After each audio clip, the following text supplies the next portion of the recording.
By its own admission, the post office is on life support, but its board says it provides critical services to far-flung communities and must be saved. Today, it updated Parliament's Communications Portfolio Committee on its turnaround plans, but here's the rub. The post office says its hands are tied without a government bailout.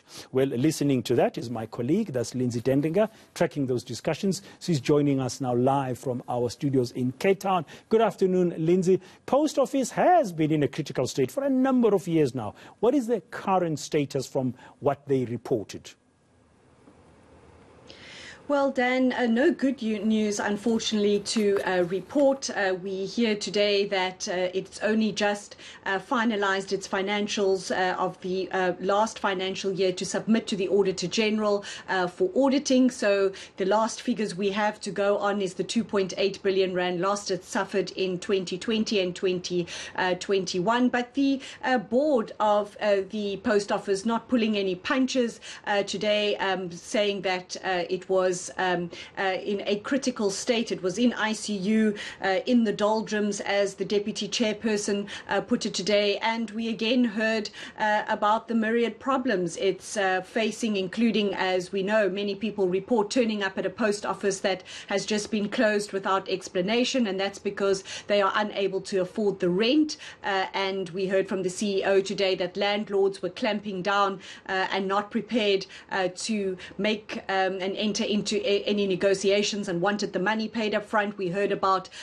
their outdated systems, their point of sale systems, and all these problems that we know have beset the post office for a number of years. But also saying to the committee today that there was just no way that the post office can be shut down. It has to be saved because of the critical government services it provides. As we know, it pays out social grants. It also has all kinds of roles to play in servicing the health and the education departments.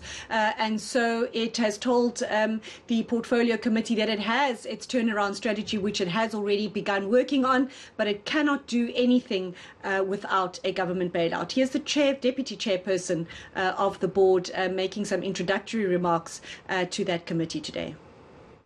We are still in the doldrums, and therefore the analogy of a skorokoro still holds, or of being in the ICU and requesting then the intervention of funding and resourcing, particularly the rolling out of the Post Office of Tomorrow strategy, which we have started on.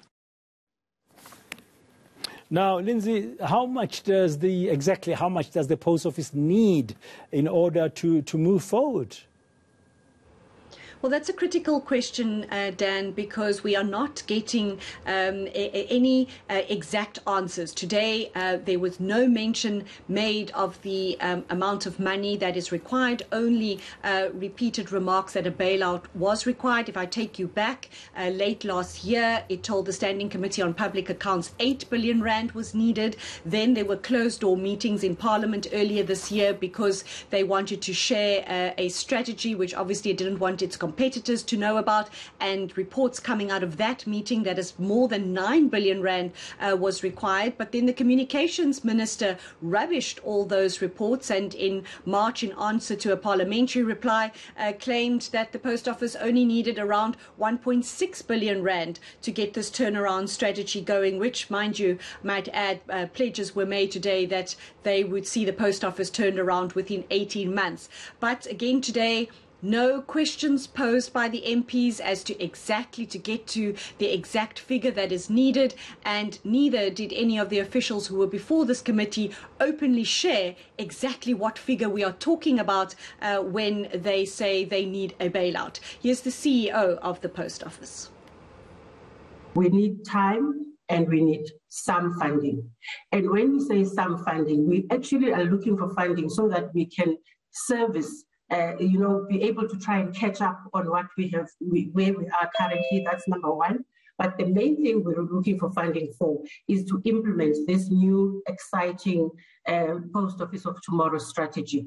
And we believe that if we are able to do all the things and the initiatives that we've put on there, we would never have to come back to government to look for funding again. So for us, it's really about ensuring that we are given the wherewithal to start. But as the chair of the board has just mentioned, we did not wait for the funding to drop. We are looking at other ways and means in which we can get things right. Okay, thank you very much, Lindsay Detlinger, for that update about the Post Office. We'll have to watch and see what happens in the near future.